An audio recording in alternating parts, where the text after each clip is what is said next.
A unique 4-grain recipe. Smooth up front with a little Kentucky kiss on the back. This is a bourbon for all of life's moments and celebrations. Available across the United States. We give back to those who wore the uniform and serve our communities. The Lost Art Project, Veteran Voices with Andrew Cox. Preserving history, one veteran story at a time. Marine Corps League and Till Valhalla Project Ambassador. Thanks for tuning in to the podcast that's given a voice to our veterans. The Lost Art Project, Veteran Voices with Andrew Cox. Hello, my friends, and welcome back to the Lost Art Project, Veteran Voices. We're going to have a good one today, a part 2, and I'm excited for it. We get to hear the rest of the story. But before we get into the episode, are you enjoying the podcast? Make sure you go check out the website. That's thelostart.podbean.com. Go check us out, see what we're all about. And there's a couple ways you can help support us. You can go in and click on that one-time donation link. You can go in and become a patron. That's with a monthly donation. Or you can go get you some cool merchandise. Or heck, you could just advertise right here on the podcast. A big shout out to the Till Valhalla Project out there doing amazing things. Everyone needs to go check them out. An amazing organization. They're doing great. And they need your support just like everybody else. So just go check them out. That's tillvalhallaproject.com.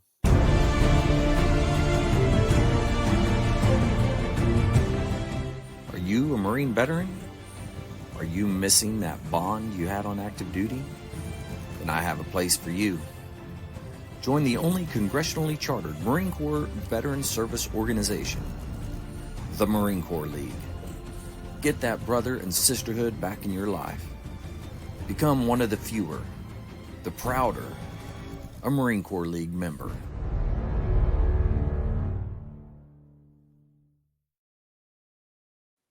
All right, here we are. This is part 2 with Jesse Kindelspire, man. I'm excited. We get to hear the rest of your story. It's going to be a good time, man. It's going to be something.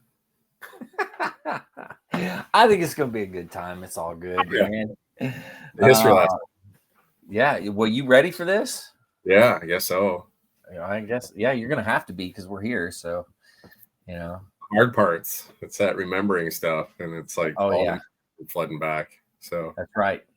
No, it's always the hard part is like, okay, what's that going to be like? You remember it and tell it. It's going to is the translation going to go well, or is it just in your brain because you built it up over? But they say the scar tissue builds up over the years, so it doesn't hurt as bad. Yeah. I understand that. Yeah. No, I think where did we leave off last time? I think it's Latin. It was like changing from 3rd LAR to 7th Marines across the street, and an MOS that was brand new, didn't even have a real number yet, still like 99-19. So it was like up there with the Sergeant Majors and all the other weird MOSs. They just throw in there. So wow. Yeah. It was the first one in 29 Palms. And that was like as a corporal, that was like a oh shit moment, because now I knew you kind of know who's who in the zoo in 29 Palms. It's a weird, small, big base. The main side's really small. Everybody knows each other from 7th Marines and CSSG and EMU and the schoolhouse and tanks. You kind of, everybody has their personality, but going from LAR, from a company to like across the street to 7th Marines, that was like eye-opening. So you deal with 7th Marines once in a while. It was reinforced. It was like the running joke was the 7th Mardiv, because it was like its own little world out there. That makes sense, actually. It was so far away from the flagpole, because I mean, first Mardiv's down in Camp Pendleton, 7th Marines up in 29 Palms. It was like its own little world. You had base, and everything was long rifle for range control down in Camp Pendleton. You had Bear Mat out in 29 Palms. That's right. So, holy cow. My wife was actually working at Bear Mat when she was in too. So I mean, there was a lot of things you kind of the curtain of Oz kind of got pulled back and kind of see how things worked. It was like a strange place. Yeah. So, but I mean, it was such a strange world going from like a crew of 7, a company of 100 plus. Now you're in headquarters company 7th, and there's You're one of one. there was 3 billets out there for MACTAB planners at the time, and it was a gunny, a sergeant, and a corporal, and I was a corporal filling all 3 billets. So jeez, anything that touched 29 Palms for the regiment was now mine. And I'm like, I haven't even gone to school yet. So they're like, come on over. You get to do this. You get to do that. Anything that anybody didn't want to do in the headquarters, like 7th Marines S3, just like hand it to the new kid. He can handle it. It touches a computer. Sounds like a new kid problem. So I was doing like sorts reports, like status and resource training systems for the regiment. I was like, oh, geez. I have no idea what even this is. And it's like a report that goes up to Naval Message Traffic, and it goes up to Chairman of the Joint Chiefs of Staff. It's like the commanders all thought it was like a report card. So it's like, yeah, you weren't a 1 on everything. You sucked. I'm like, no, that's how we get new folks in. So it's like, hey, what are your needs? And yeah. You got 1, 2, 3, 4, 5, and it was always like working with the battalions and helping them out. And you got to go brief this. I never been in the command suite at 7th Marines until I became a MACTAB planner. And next thing you know, I'm in there once a month or more. Yeah. About like, this is what our numbers are for regiment when we do the roll-ups. And it was kind of all right, what's going on? So I'm in there with the regimental XO, Colonel Ty and Colonel Walsh and Colonel Cowdery. And I just became like the sorts reports here. And I'm walking in there as a corporal, like briefing numbers to the regimental CO and the XO once a month, and had to get it signed, and you had to put it in the book. And yeah. But I was in a WMIX vault, which is a worldwide military command control system. It was like the one before Geeks, the global command control system. And then we had, all these acronyms started just flowing. It was like a whole new language. And, it was, you kind of get to see how the sausage is made. And sometimes it was shocking. Like, this is insane. None of this makes sense. And then you kind of figure out what personalities everybody has. And like source reports, one time there was a naval message came out, and it did tolerances for 60 mortars, and they misplaced a decimal. So all of the 60 millimeter mortars in 7th Marines were now out of reg, and we were like, we didn't have 60 mortars none of them were within tolerance. So every battalion in the regiment is like, all of our mortars are garbage. We got to get rid of them. They're gone. Whoa.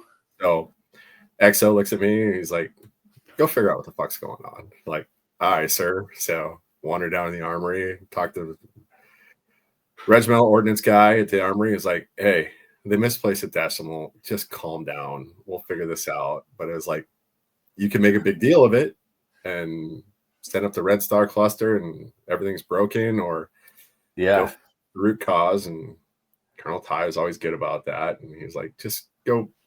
He'd send me out to go figure out what the real story was, because I was just purple. They'll talk to you. So wow. So you just kind of wander around base, figure out the root cause analysis, ask the 5 why. And that's right. Do that.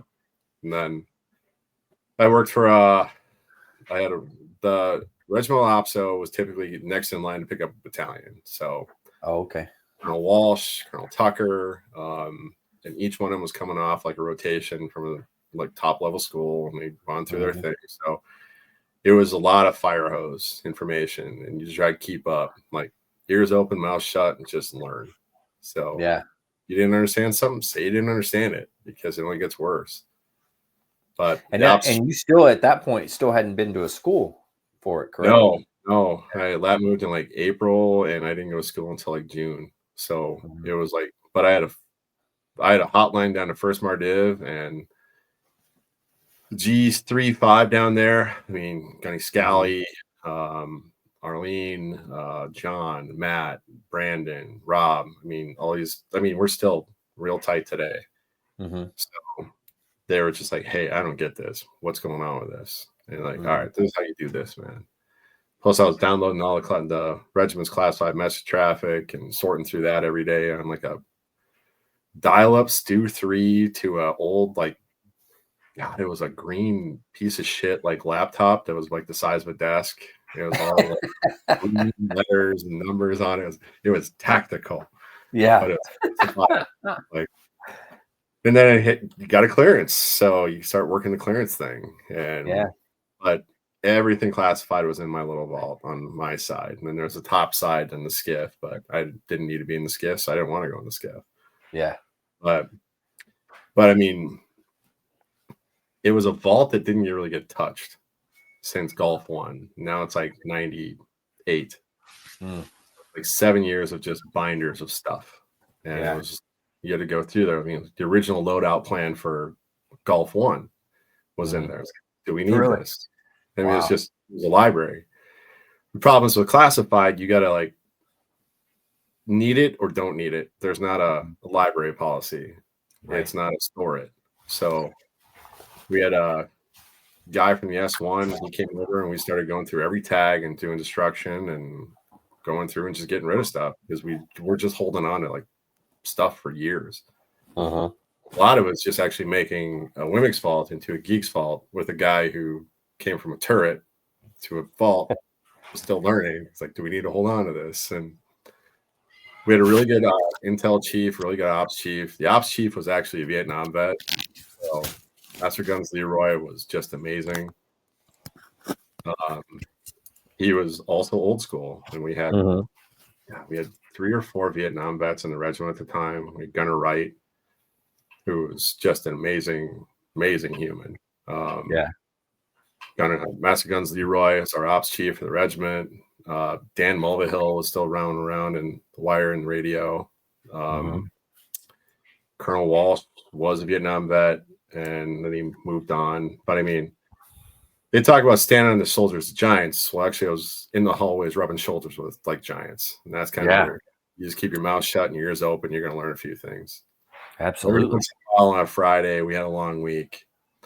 Package store was like same row of buildings down. They'd like, hey, here's $40. Can we get a case of beer? We'd sit up in the command suite, like the second floor, and just have a beer. Nice.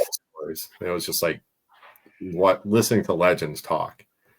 So it was a great place to come up, but it was also the interwar period too. So we were working a lot of like stuff with like the Royal Marines, the Dutch Marines. They come for Caxes, and we integrate them as a company. And you learn to deal with the Royal Marines because every deployment they treat it as like a drunk tour of America. So they're taking like Land Rovers down to Palm Springs, getting loaded, trying to drive back, and next thing you know, you got to go fix the situation with like Palm Springs PD or.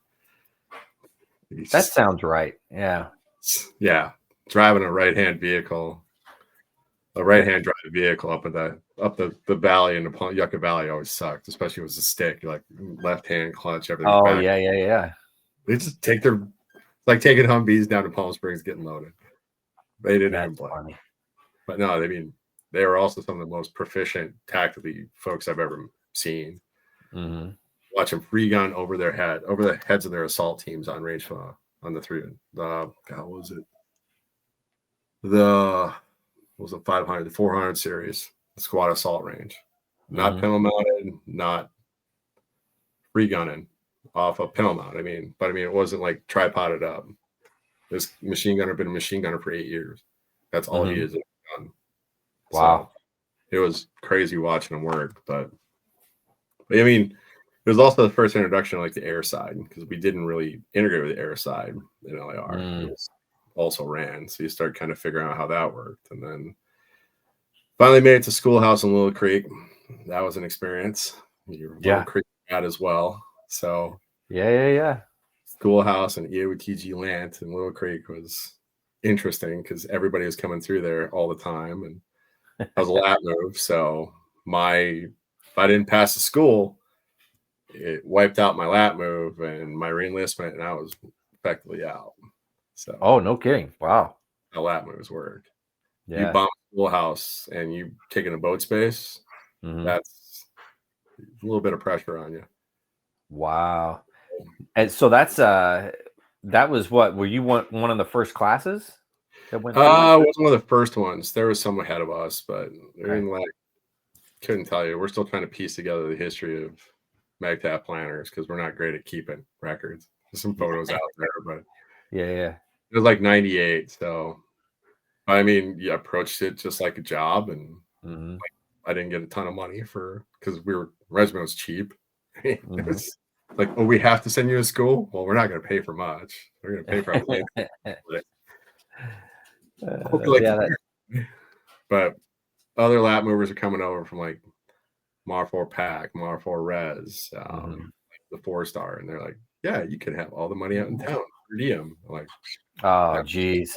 Regiment's that wasn't in the regiment's budget. So I was at temp lodging on Little Creek, and I had a roommate that was a SEAL for a few days, and he was super cool. He was getting ready to get picked up by the teams. He's just kind of it was interesting base because you got the band, and you got the EWTG plant, the teams were there. It was pretty crazy. And then Dam Neck wasn't up and running yet, so the schoolhouse for the intelligence down the road. And I mean, I learned that my job wasn't sorts and classified messages. Now it's actually planning, and there was a whole field that the regiment didn't even know about. Except Smart Dude just took care of it for them. So, no kidding. Wow. Okay, do your thing and pay attention. So I was a pain in the ass because he just asked a ton of questions. So like, I don't understand this. Can you explain this better? It's like 3 weeks of school, so you better pay attention quick. Wow. So just 3 weeks. That's it. Because that's a lot of information. New OS. So it was cargo category codes and unit type codes, unit identification codes. I mean, there's a lot of codes and everything filtered in, and they teach you how to use geeks and JOPES and joint operation planning execution system. And so, I mean, you kind of learn a whole new lexicon of language. I mean, but coming from the regiment and LAR, I kind of had that kind of lined out because we worked with a ton of different units. So, you know, each one had a specific personality, and it was not just it wasn't something that was like ethereal. They were real people to me. Yeah. So when I get Delta Tracks, I think of my roommate in boot camp, or my hooch mate in boot camp, because he was there. And LAR always had a special home for me. 17, 27, 37, 34, 311. I mean, they shot for us all the time. And VMU 1, first tanks. I mean, there was your neighbors, and you play football and basketball and track, and not track, but like baseball, and then guys I played rugby with, and Reginald Embark officer as my rugby coach. So, I mean, there was friends and family at that point because I've been out there 3+ 4 years. You just time gets away from you. So Little Creek was just shut up and study. I mean, I ran at night, studied. So everybody got food poisoning like right before we graduated, and I didn't get hit by it, so I ended up getting honor grad. So some place called like El Toros and like Norfolk area. And funny story is, like, right after that happened, I came home, my appendix burst. So jeez. So I mean, just go to the schoolhouse, get graduated, come home, spike of fever like 103. My wife takes me to the emergency room, and they don't understand what's going on. Go to the regimental surgeon, and they gave me like Benadryl and said, "You're allergic to Benadryl." Like, I don't think that's how that works, buddy. I'm not a doctor, but I don't think he's allergic to something that's an anti-allergen. We just presented different. So the new guys there didn't understand that our 20 Palms infantry in general, our white blood cells don't go up when we got an infection because our immune systems are insane. So we don't present normal. And the old guy came in, been a surgeon forever. He's like, yeah, his appendix is about ready to burst. Get it out of him. It burst. And geez. Brand new MOS, brand new job. And first thing that happens, I'm like down hard. So. And that's no joke, man. The way it worked. Yeah. They had to leave it open. Wife and I have been married about a year. So, I test a marriage, and I was just trying to sleep. I was like, oh, I just need to sleep, man. I just want to go to sleep. She's like, no, you're about to die, dipshit. Like, oh, takes me to the hospital, and we figure out, yeah, I'm about to go out, and so yeah, you get all sorts of fun infections after that, but whatever. Wow. Good little of it, but yeah, you figure out who your friends are in the regiment because my original XO's wife was the nurse up there. It's just like, get up, quit being a pansy. You're like, okay. This is Ty is just as tough as he is, so he was small. Great. Everybody knows each other.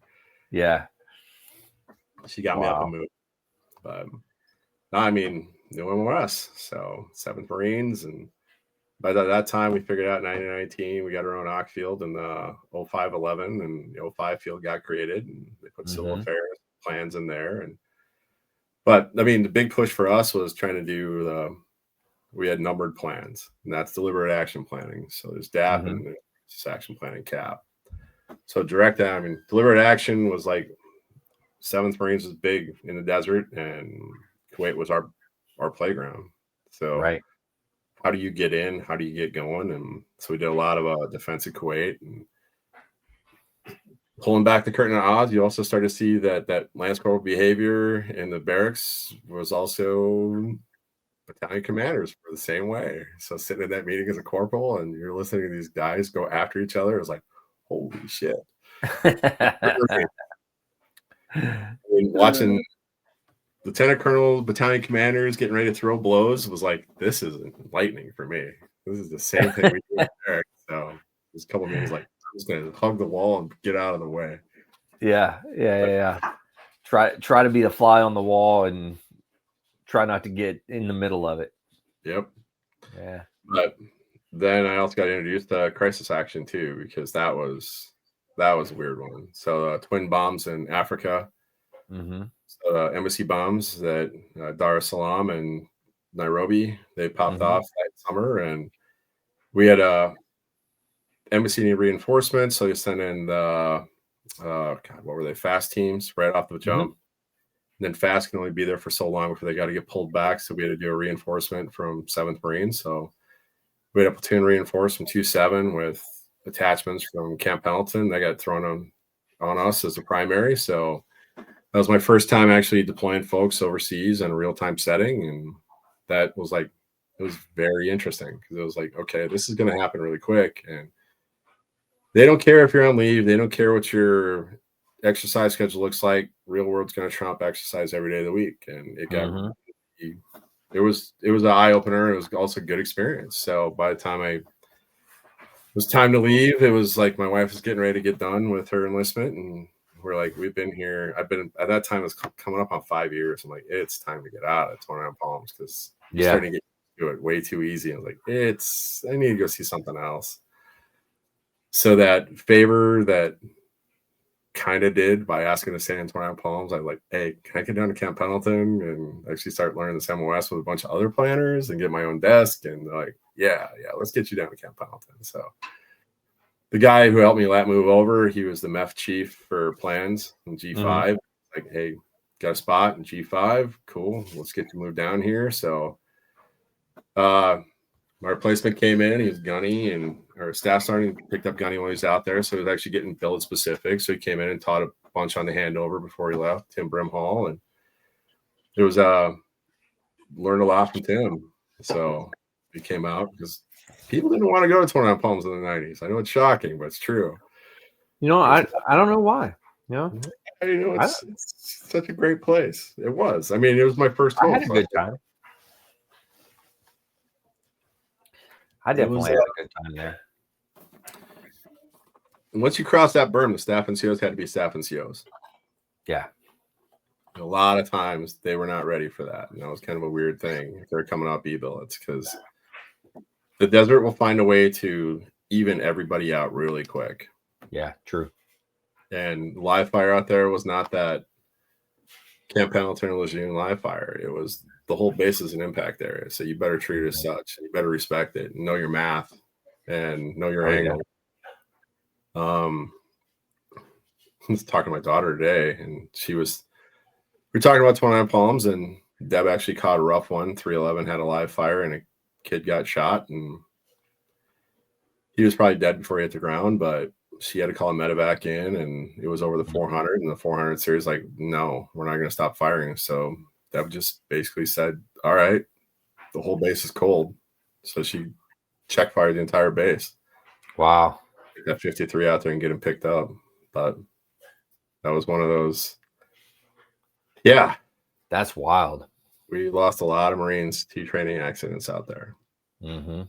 And that's where a lot of people don't realize that it was training it's deadly if you don't treat it as such. So yeah. Well, even when you do treat it that way, sometimes it's going to happen, and that's the nature of what we do.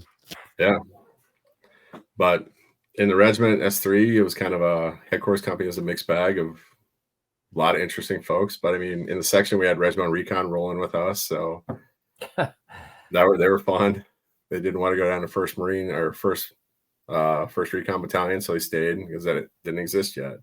Yeah.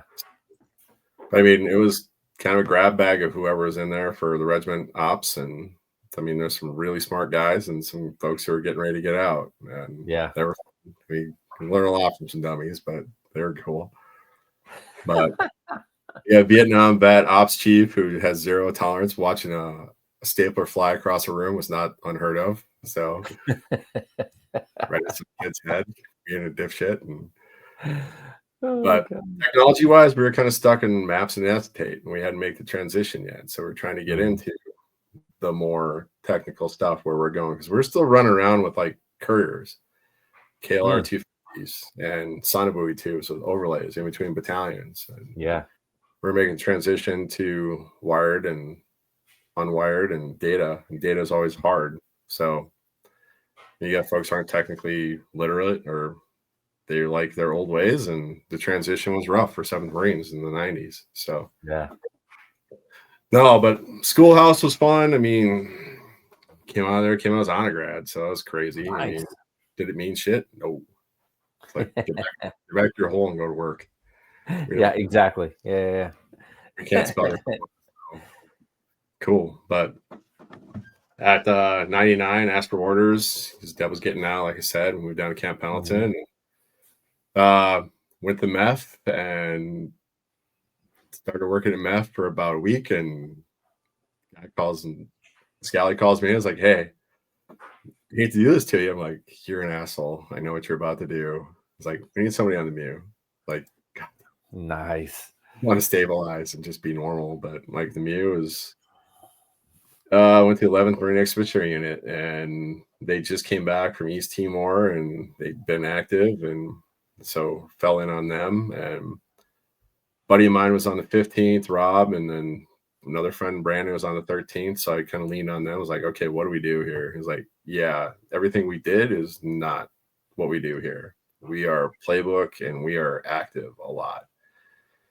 So, and then going from a regiment and a division where you were just 7th Mar Div, we'll call it that.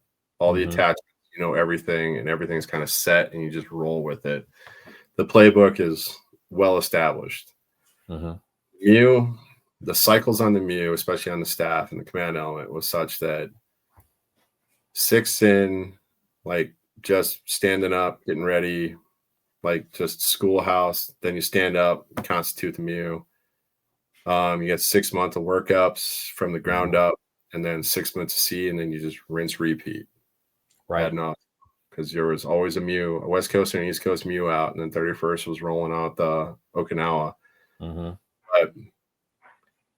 But you got a different BLT each time. You get a different aviation command element each time. You got a different MSSG. It rotated out, and then you'd lose majority of your folks off of one tour. So you had to basically reconstitute an entire expeditionary unit every 18 months from scratch. And it was just, and the sets were so different. There's like visit board search and seizure, gas and oil platform recovery, humanitarian assistance, direct action missions, amphibious assault. And then you get 3 different ships each time. So you have to play the jigsaw puzzle and put an entire expeditionary unit on 3 different ships. You might have had, might not. And then the Fibron would change each time. MP's squadron, and it was just like break it to fix it every time. So we got really good at putting together stuff. But that transition was a bear because I'm used to like certain things. Now we're talking about long range helo array with reconnaissance surveillance insert, and then you got to get certed each time. You miss cert, that's it. You are not. If you lose that SOC cert, you're just not a real unit. Now you don't. So we had SEAL integration. So we had Naval Special Warfare tasking unit on board. We had factor into the theater engagement plan for the State Department.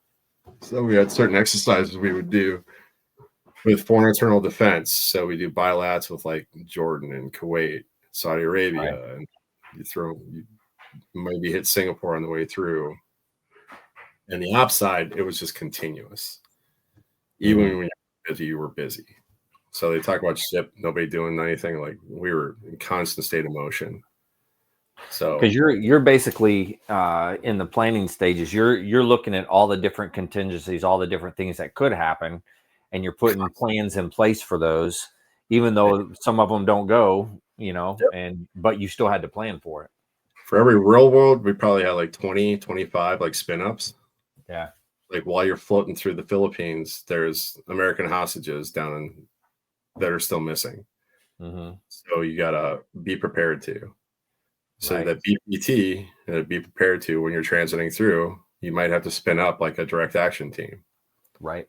And this is like 2001 before 9/11. So, but you floating by Pakistan and you see the Taliban blowing up statues, and then you got Yemen cranking, and then you got the Red Sea, and this is after the coal. So every port had to build an umbrella of protection around the ship in case we get another coal or another suicide bomber. And this, we knew Al Qaeda was. We knew that there was bad actors everywhere we went. So you had to create a force protection cell and you had to staff it up, and that was just how it worked. Yeah. So even when you were not, what do they say? Linemen only know their number when they screw up. Ops, you only know if something goes sideways. The entire goal of operations was not to even have our names uttered. Yeah. And that was the entire purpose of ops. It's like the only time that anybody knew that operations cell existed or operations team existed was when we'd screw something up. Yeah. It went sideways. And that's how it worked. But we had Colonel Driggers, who was OPSO for the 99 MU, and then 2001, he was the MU XO. We had Colonel Patton, who's an amazing CO, picked up his star. Charles S. Patton commanding, Steve. But he was a Huey pilot in Vietnam, and then he was a Harrier pilot, test pilot. So lost control flight. I mean, they basically screw up his flight profile and learn how to recover. So he had just ice water running through his veins. And then Warren Driggers is probably one of the best operations minds in the West Coast. Wow. Irish Egan, and then there's Warren Driggers. And he'll probably hate me for saying that. But when you have those guys as mentors, you start really kind of paying attention. Yeah. Like, just listen.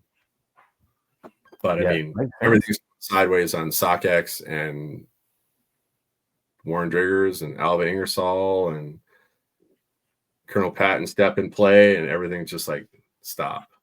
Let's figure out what's going on, and everybody breathe. Take a breath. You start seeing little pockets of spin up everywhere.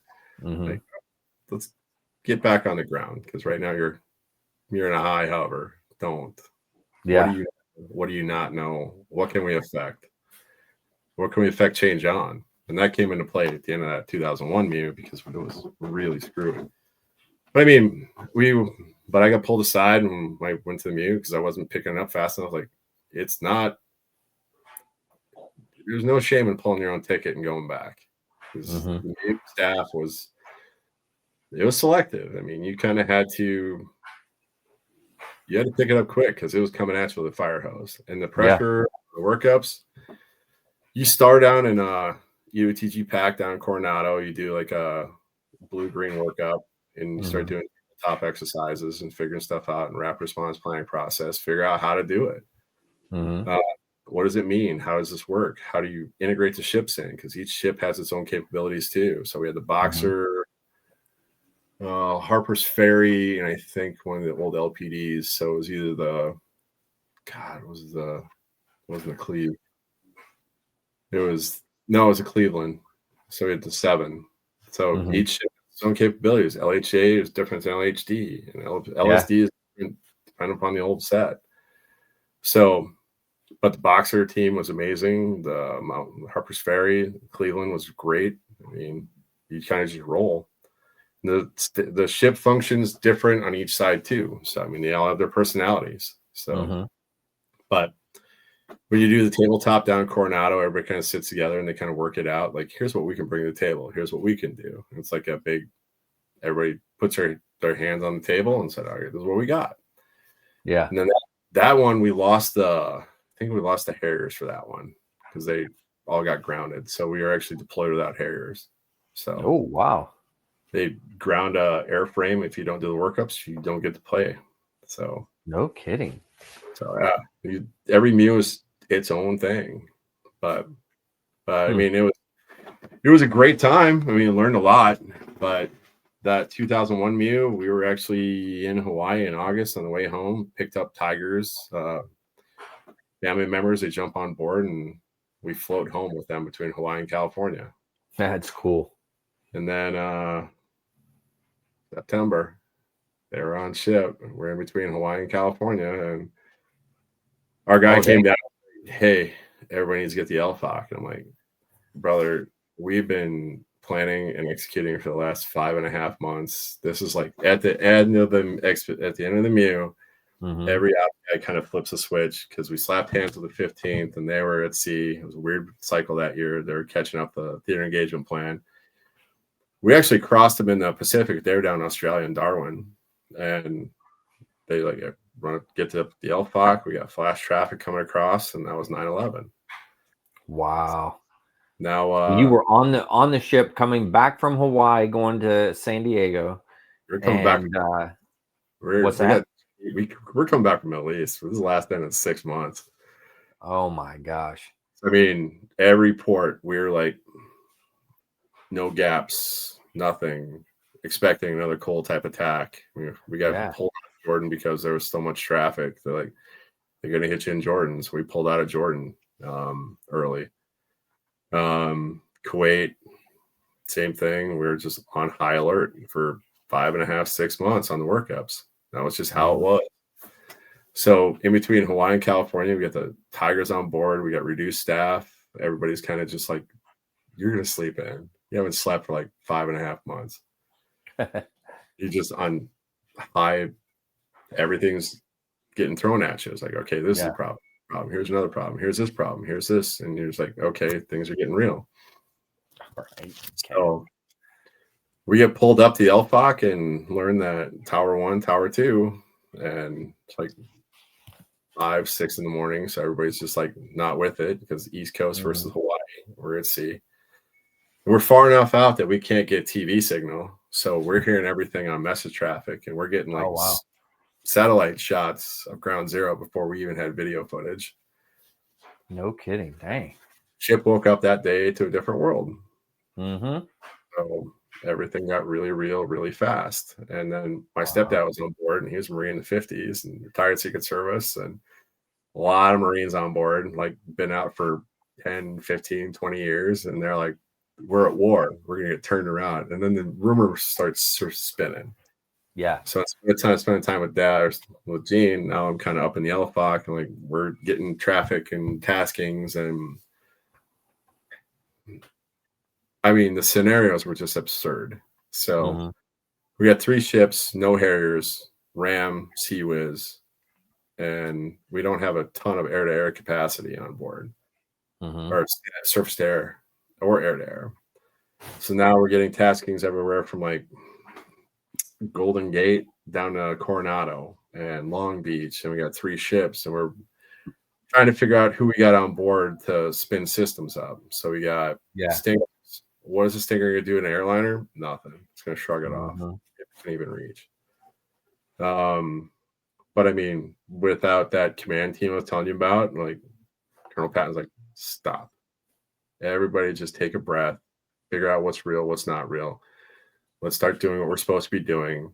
Everybody breathe and start just taking it one step at a time. We're not going to fix this. This is America was in chaos. So you got Marfor Pack saying one thing. You got Sync Pack Fleet saying another thing. You got the chairman of the Joint Chiefs kicking down orders direct. You got all of these things popping off. You got the National Guard. You've got it was just volume traffic.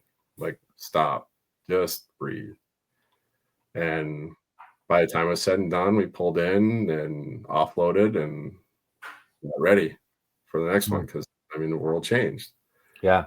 So my mom was actually at Camp Pendleton. She couldn't leave the base because if she left the base, she wasn't getting back on ID.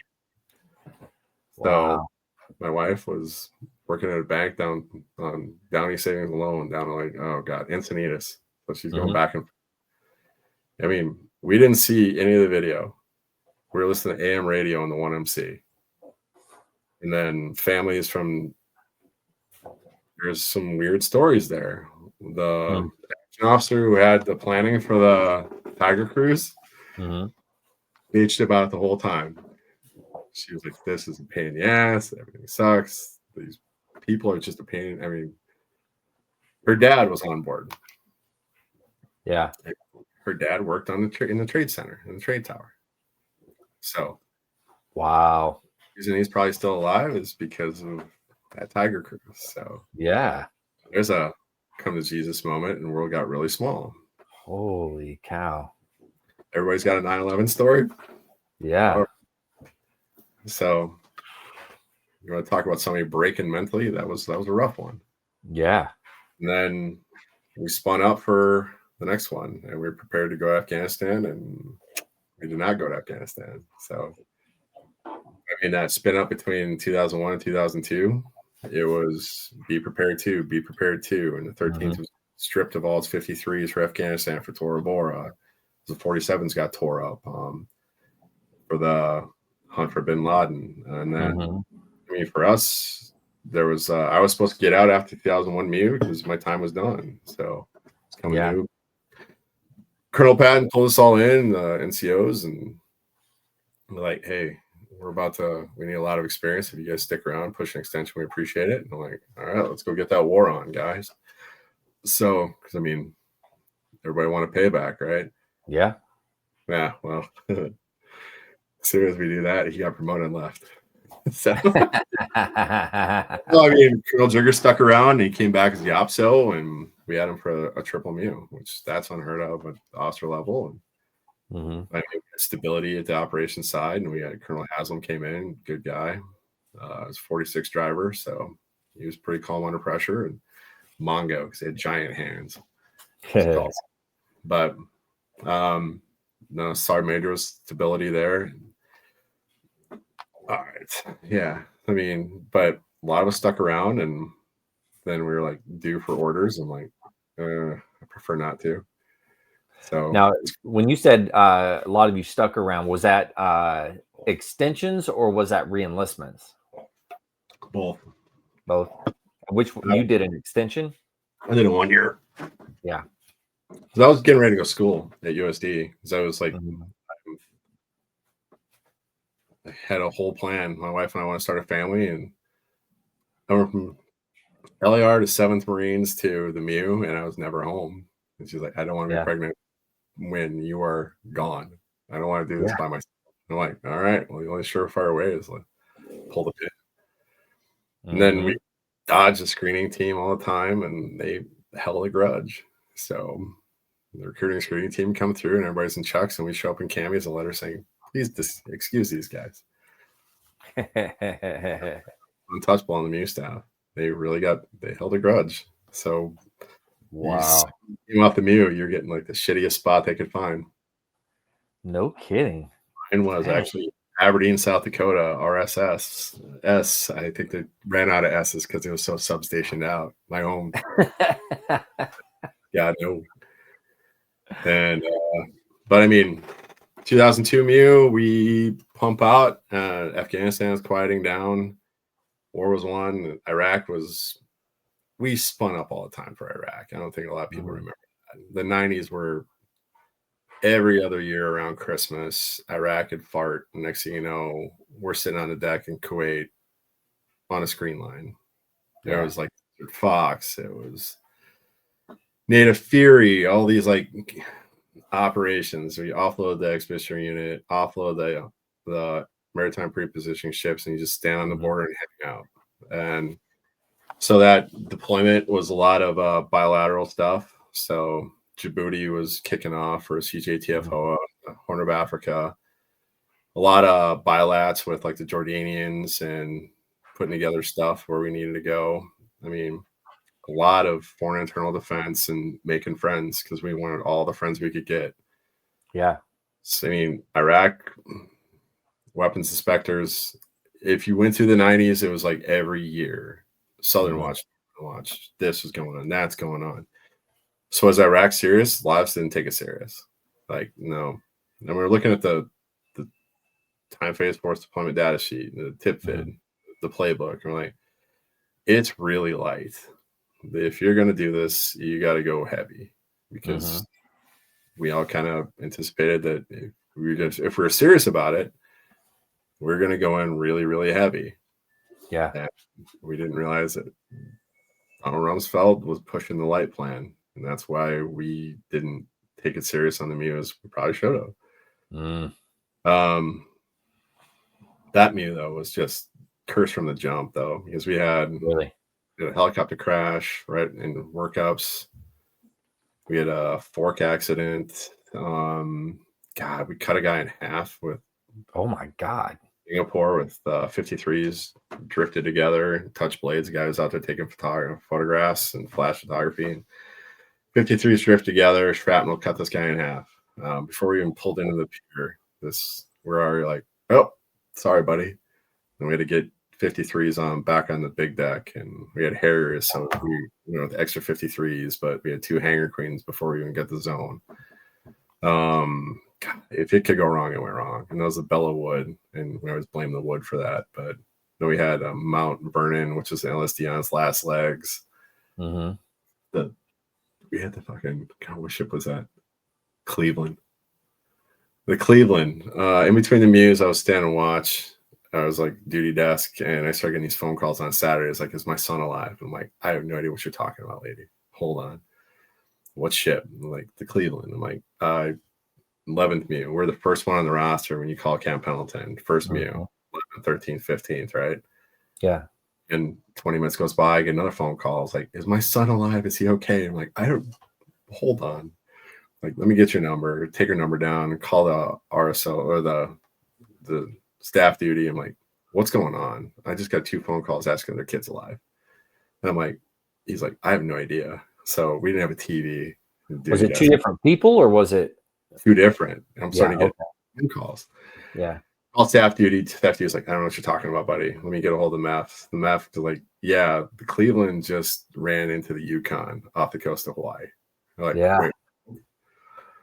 And now all of a sudden you've got parents trying to get a hold of Camp Pendleton. There's no direct line to Cleveland. They're going through their own, instead of going port, they said starboard, end up eating. It was like a big like alligator mouth. I got a picture of it. Wow. It got smoked. The whole front of it was just gone. And that's the birthing areas and all that. So we're getting phone calls. I'm like, all right, sergeant standing duty on desk at the MEU. And I'm like, I don't have a TV. I got no information getting pushed my way. I'm just making sure restrictions checking in and all the other stuff too. And we split with the 11th and 13th. And so we get a hold of MEF. I'm like, hey, I'm going to use your phone. I'm going to basically kick everything your way. But that was just walking in the life of a MEU. Yeah. So it was just the way it was. I mean, you kind of look at it and you're like, that was life in Camp Pendleton. Because the big world is affecting you. But I mean, that's even when you're not at sea, you still got weird stuff coming your way and you got to be able to pivot and move with it. Right. But I mean, with that cursed MEU, I mean, we had that ship with us too. So like, if it's going to go wrong, it's going to go wrong because you're unlucky. I mean, we've been using an Oki for years, and just it was hurting. All 3 ships were hurting. Wow. So, I mean, it was like engineering casualty after engineering casualty after engineering casualty for the whole MEU. I mean, it was a lot. So, but you got to work with who you're dancing with, right? So, True. 3 ships, we hooked through the zone, but now everything is like a potential threat. Singapore, Al Qaeda cell in Singapore, so we got to force protection the hell out of ourselves. Mm-hmm. Big T pier in Singapore, so we put the big deck on top of the T. We got Singapore fast attack vehicles like miniguns running on both sides. I mean, they got their super cool kit, and we're just like, God, that looks cool. I wish we had that. We dripped out to 53s, so we got to get those things back on board. Screwed the transmissions up. And we had 2 hangar queens right off the bump.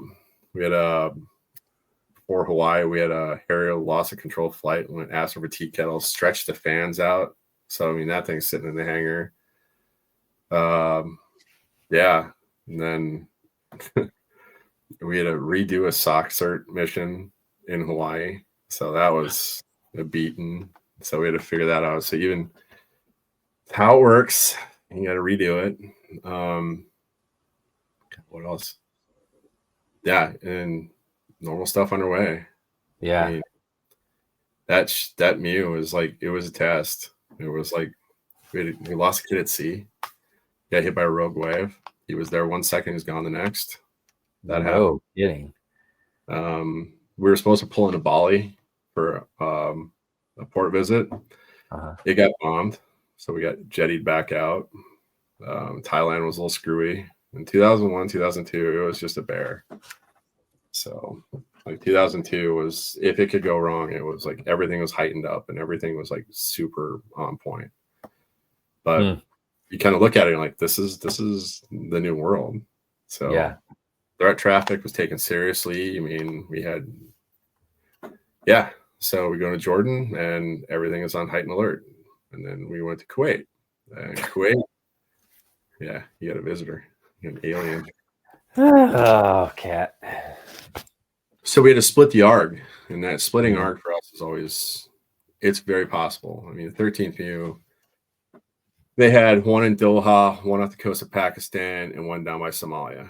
And when they did the combat for that, it was like putting someone in Maine, California, and Florida. And they had bombs. And that was just, you could do it. So we split the ARG off. We kept the big deck in off Djibouti for a lily pad for Yemen, because we were potential Al Qaeda hits there. In Yemen and Djibouti, we had SF teams that they could fly from Djibouti into Yemen, hit the strike, and then land on us for the lily pad for the big capability. So we split the 2 small boys off, went up to Jordan, ran a limited ops up there. King of Jordan is amazing. He broke off his chef, and we had a big circus tent, so we had like a chef service in the field. It was insane. I mean, cordon bleu in the field. It's like, this is a real thing. Living in moon dust. It sucks. It's just gross. But we got an active chef out in the field with us cooking for us. Like, this is amazing. This is like weird. We had a working dog that was basically nose deaf or couldn't smell anything. So it was like just for show. Well, this dog is the Navy's inventory for a working dog. But I mean, that's funny. Sometimes you just need the appearance, right? Yeah. No. That's true, though. I mean, it's better to have the appearance of than nothing at all, I suppose. Yeah. We had a MEF liaison element when they took over the Anglico. They brought the MLE in play, and we had some extra staff officers. They're amazing. So they're pretty awesome. And Jay Kopelman was our MLE lead. He was a reservist, a slugger. He was an Anglico guy, but he was also a 130 pilot. Oh, okay. He wrote that book, From Baghdad with Love, how he smuggled his dog home. I'll have to read that one. He's a trip. But yeah, highly recommend. Yeah, if you get a chance. He's a hell of an author, hell of a dude. Yeah. He activated with us. So we had Osama Shafani. I think it's Osama. So his first name was Osama. I was like, God damn, bro. Yeah. You were born on a watch list, man. I always gave him shit about You it. were born on the watch list. Somewhere in there, I got selected for staff. I put a letter in saying I'd rather not get promoted. Didn't submit a photo. Did everything I could not to get promoted. But Yeah. I guess I didn't. So Wow. new MOS. It's like there's a lot of my friends are sticking in. I'm doing a one and done. But I got selected. So I was a staff select throughout that one. So I got pulled in for a bunch of weird shit. Like duties that I didn't want to do. Yeah. Yeah. Well, yeah. Anytime somebody gets selected for staff, of course, the first thing that they're going to Senior sergeants were getting tagged for stuff too, because we're all filming. I was filling a staff bill as a sergeant. That's just how it was back then. But still, like Brow Watch or shore patrol in Thailand was always a test. Bahrain was always a test.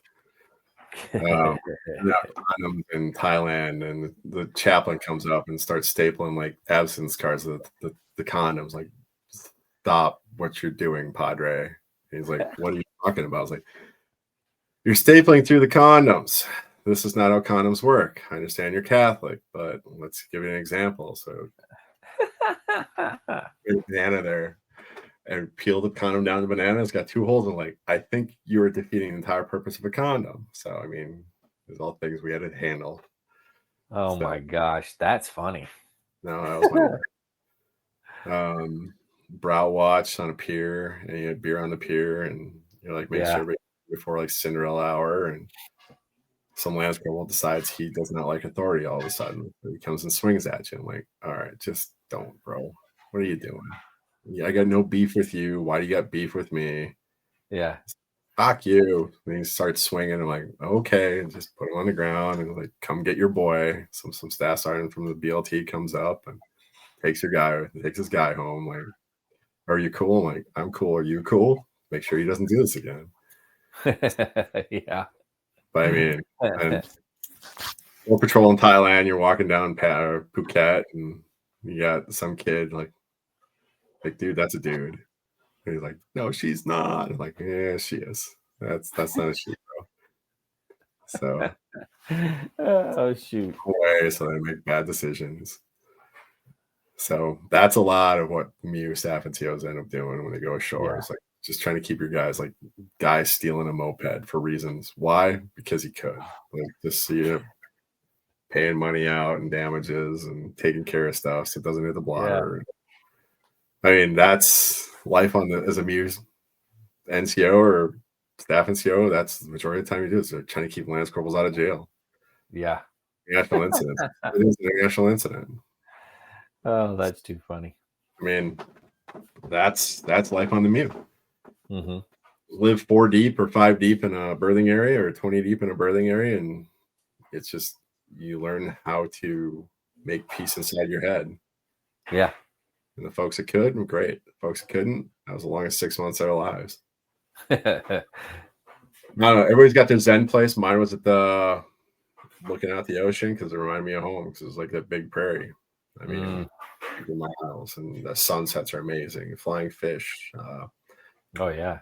We had a lieutenant commander who was part of the SEAL tasking unit, and he had to beat up a rowing machine, and he wore a flight suit, no drawers the entire time. He'd just sit there and staffing and just scratching his nuts. It's like, dude, get it looked at. That's all I'm asking.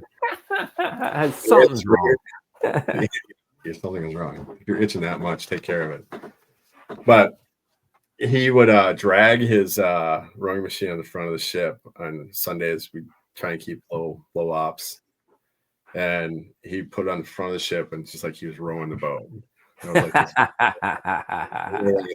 because it was like the quietest part of the ship. You couldn't hear a thing except the wind.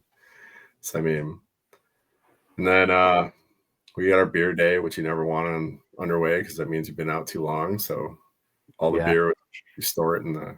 I know it's gonna be after the fact, but you store your beer in the God, what was it? The morgue, because it was a cooler. Right. Your tickets and you Steel Beach. But I mean, the MU is a great place to learn, and it was tested you every time because everything was always coming at you all the time. Oh, and yeah. You learn about the world really quick. but how not to be an ugly American overseas. Mm-hmm. You weren't working like shore patrol, you'd peel off and get as far away from Lance Corporals as you could. So there's a bunch of us and kind of sergeants, we'd all kind of band together and get a car and like a driver because we couldn't drive where we're at. And then we go like away from the beach, away from the resorts, away from like the booze, and just kind of like figure out the country. So it was always interesting. Wow. But I mean, it was the guys on the Mew are super tight. So still contact a lot of those guys. Just talked to a bunch of them this week. So group. But I mean, coming back from a Mew, you get to tear it apart and start over again. So 2000, like I said, we were kind of cursed. So even before it started, lost a kid at sea. We had suicide on boat. Oh my gosh. We had to peel off a 53 from Djibouti because he's taxiing down the runway and it's super hot. There's like 140 degrees and humidity. You're at sea level. And it's bad. It's gross to be there. The light comes on saying the tail's folding in, so he does an emergency shutdown on the engines, and it's like the air guys were telling me it's like throwing your car in reverse on the freeway. Oh geez. It shot like a sheet of flame through the rotor hub. Now we got a dead 53 in Africa. I'm in Jordan doing Infinite Moonlight at the time. I mean, getting that good chow though from the chef, all that. Yeah, so we got to figure out how to get a C5 in to get that thing out. So, I mean, Djibouti was like the first. The airfield was old Russian, French Foreign Legion. I mean, they had dead birds there from decades. And 53 went on pile. So, in Djibouti, they still have the cot flights rolling there. I don't know if you've ever heard about those. Africa.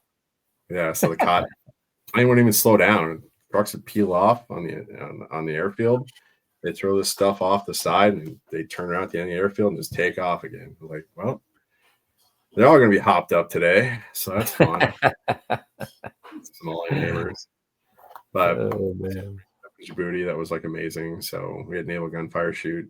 And the skip zone for the 3-inch and the 5-inch were in Bedouin territory. So we had to go out and coordinate with them. And we had this amazing kid. She was originally from Haiti, and both exercises. So in Djibouti and in some Saudi Arabia, she was like the queen. Yeah, she was the French. So she was like a legal clerk or unit diary. She's an 01, and she spoke French. And Djibouti, French. So she was our lead when it came to like humanitarian assistance, like painting schools, and then anything to do with the government or anything to do with like the locals. So we had to clear out the Bedouins from the skip zone so we didn't smoke a whole clan of Bedouins. That would have been bad. But set up a naval gunfire shoot, and they had a French Corvette with a 3-inch, I think it was. And our ships run auto loaders on the 5-inch, so we're put the box together and shoot them in and hits the zone, but they will skip because they're a lower trajectory round. Yeah, if you're not careful. The French 3-inch, they had manual labor loading those guns with powder bags, like old school. Wow. They got a team of guys in there in this like 140 degree, like on the equator, just loading these guns. And they're keeping up with the 5-inch autos. So a lot of respect for the French Navy after that. But I mean, and it's the African rift. So you got that rift silicate dust that gets in everything. So everything is like armpits and crotch and like any place that rubs and like sandpaper and silicate. And so we learned a lot there. And Africa was no joke. I mean, you talk about Africa being hot. Yeah, it's gross. Yeah.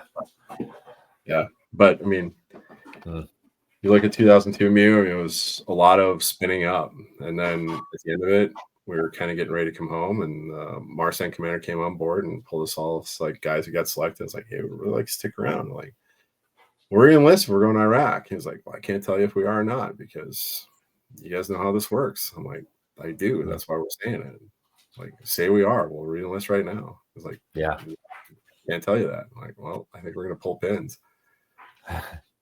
But I mean, been talking to the monitor, and monitor's like, hey, schoolhouse seat, Little Creek, Mews are becoming more and more of a thing. We need to integrate you guys in the training cycle because we got the Mar 4 pack, we got the Marine Forces levels, we got the regiment. But what you guys do on the Mew is not typically what we do on the planning side. So you guys are really good at crisis action planning and how that factors in. Like, sounds great. And then I called a buddy of mine. I was like, "Is this real?" He's like, "It's not real, you moron." Like, okay, kind of figured that. How am I about to get screwed? He's like, "Remember those screening teams you were screwing with?" I was like, "Yes." Like, they kept all your names and you're about to get hammered. I'm like, "Oh, there it is." I'm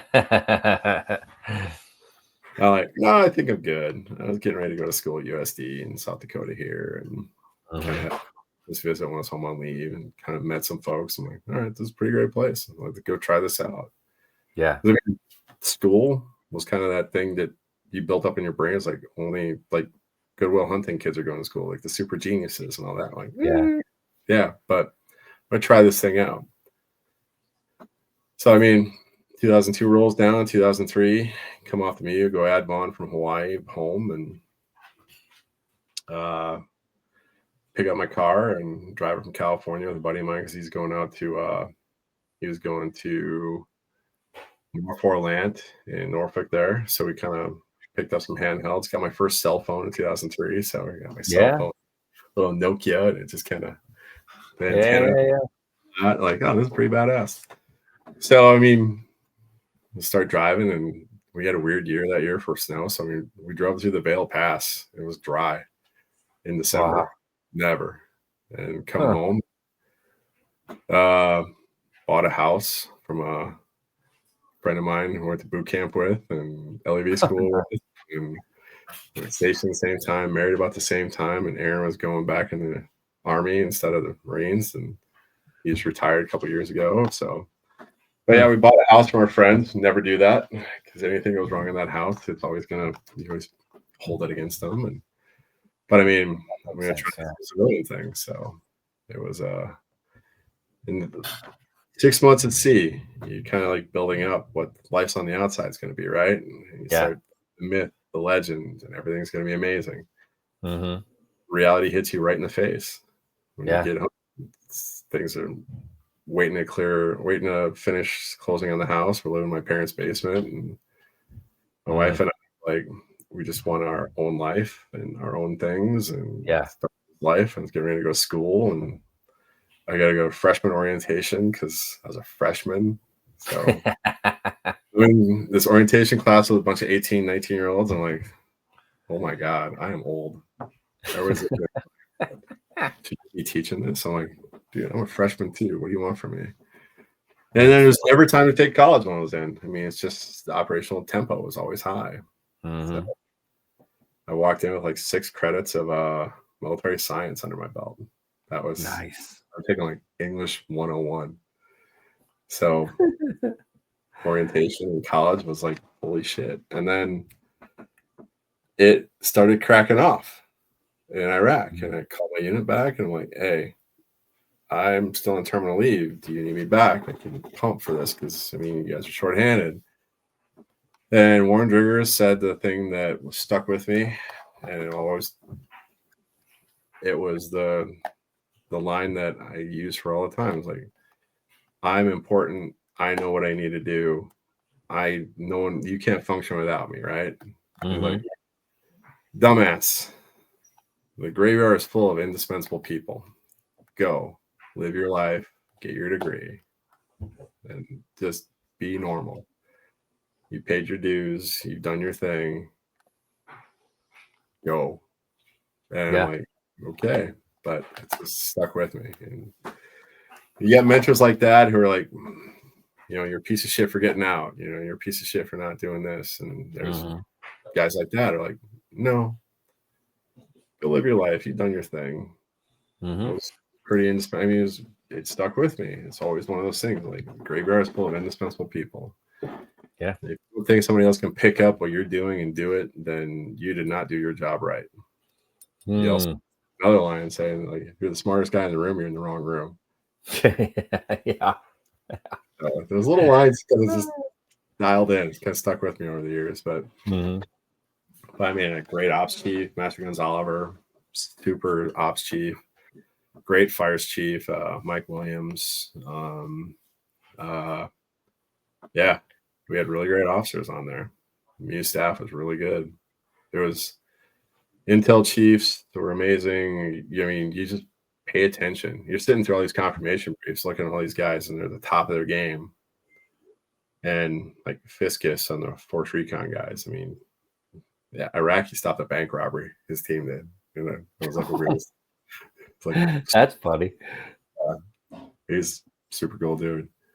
Bartlett. I mean, the stories on the MU, just all the time, and no TVs, and you just have to. You're forced to actually talk to each other for 6 months because you're gonna go crazy if you don't. So yeah, very true. Yeah, we had 3-1 on that last MU. So Brad Castle was one of the company gunnies. Okay. Every time that we'd hit a port, him and another guy would jump on their mountain bikes and go for a ride. No kidding. And flew at the Hell House. That two spot right now. So I mean, he was just a normal gunny. Wow. The gunny that screwed me up the most was going through the hangar bay of the Bella Wood, and I hear a voice I never thought I'd hear again. It was my senior drill instructor. It's like, oh Jesus. You know. So yeah, that was Eric Cruz. So yeah, I was like, oh shit. Staff selected. He's a company gunny. We're hanging out in the same circles all of a sudden. Like, this is weird. Yeah. He wasn't the same guy, so it's weird running a drill instructor after the fact. Well, I was like, that was my senior. So yeah, he's a good dude. We talked quite a bit. But that transition in civilian, I mean, there was not a playbook. It was 2003. And like I said, war wasn't supposed to happen. So I'm still waiting on my travel claim from IPAC. I don't think I'm going to get that. I think you might as well count that money as gone. Yeah, I think it's lost.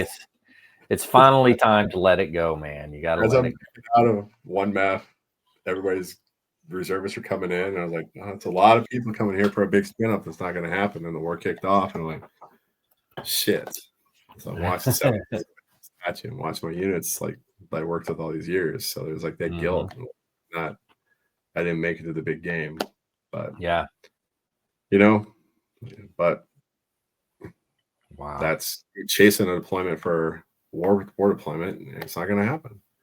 Yeah, that unit goes on to Okinawa for a year or whatever. Yeah. So, but school's hard coming off of you. It's not the academic piece. It's the identity piece, because schools are made for 18-year-old kids. It's not made for vets. And that's where it got weird, because you're sitting in a room, you're 10 years older than everybody else in the classroom. They're looking at you like you're the instructor. I'm like, dude, I'm not that old. Then the TA comes in and she's 24, and you're like, God damn it, I'm the oldest one. The subject you got to write for English 101 was like, what was a major significant event in your life what was an event in your life that had a significant impact? I'm like, are you serious? Pick one. And you lose buddies over the course of like 8-9 years. And that one impacts you tremendously.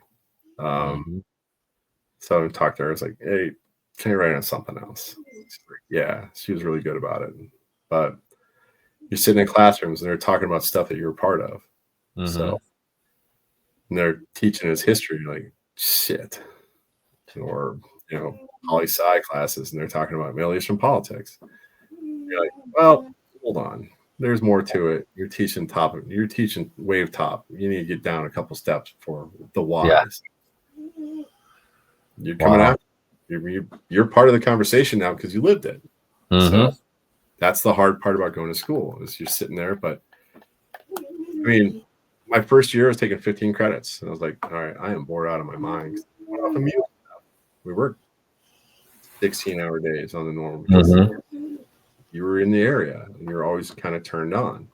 Yeah. I'm in a college classroom with a bunch of 18-year-olds, 19-year-olds, and they're talking about this impactful thing in their lives. You're like, cool story, guy.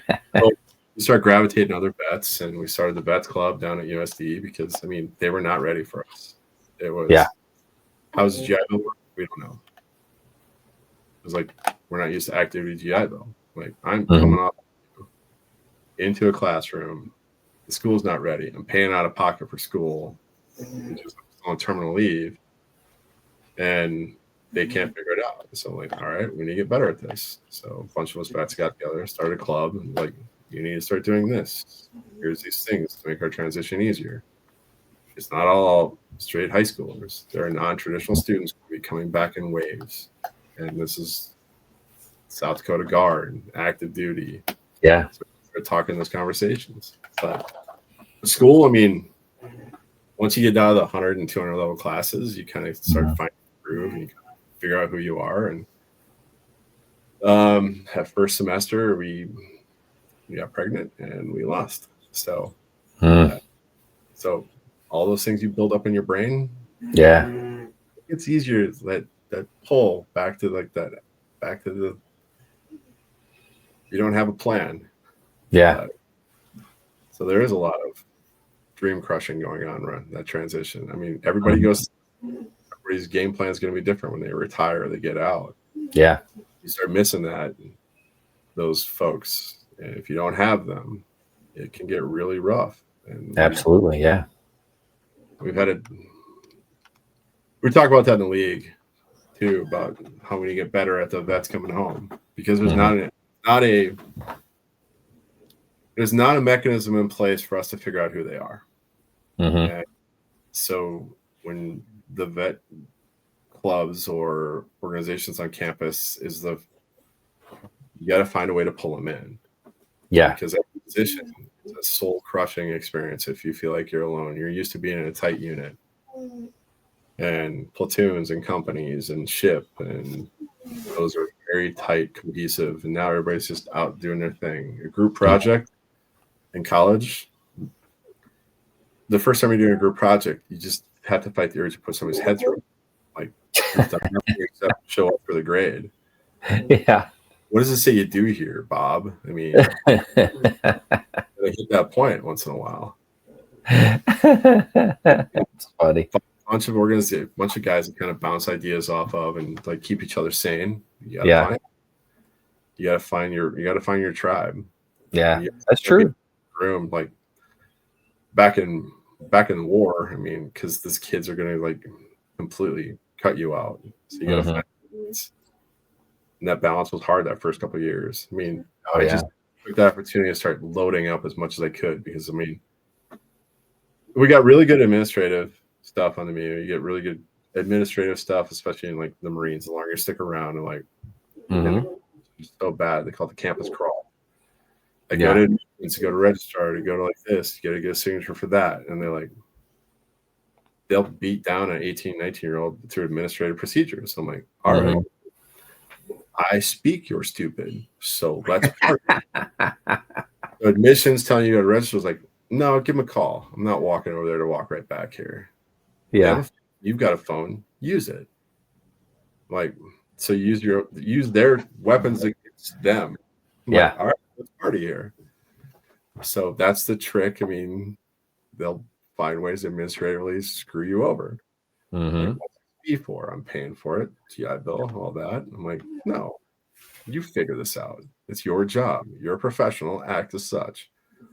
Then the logic errors, like they start talking like how your catalog is this catalog and you have to do this program is stupid. Well, like, all right, what's the purpose of this program? It's like to promote like community involvement. It's like, I just came off of 9 years in the Marines, buddy. I think my community involvement, check box, we're good.